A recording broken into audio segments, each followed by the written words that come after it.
look familiar, you know where we are. Yes, we're back in the kitchen with Jud. And I just finished a great hamburger thanks to some of the comments on my Cooking with Jud video where I ruined a perfectly good hamburger. Went at it totally different tonight.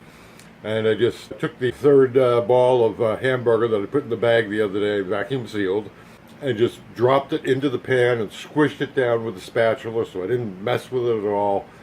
Threw it on there, cooked it for 4 minutes on that side. Didn't do the flip like I'd been told to before. And then flipped it and cooked it for another 3 minutes. Threw a couple of tortillas in, put a piece of cheese on them, split the burger in half, and had 2 hamburger tortillas, hamburger tacos. And they were juicy and tasty and beefy and just fantastic. So thank you, commenters. You are improving Jud's Kitchen. Happy day to you.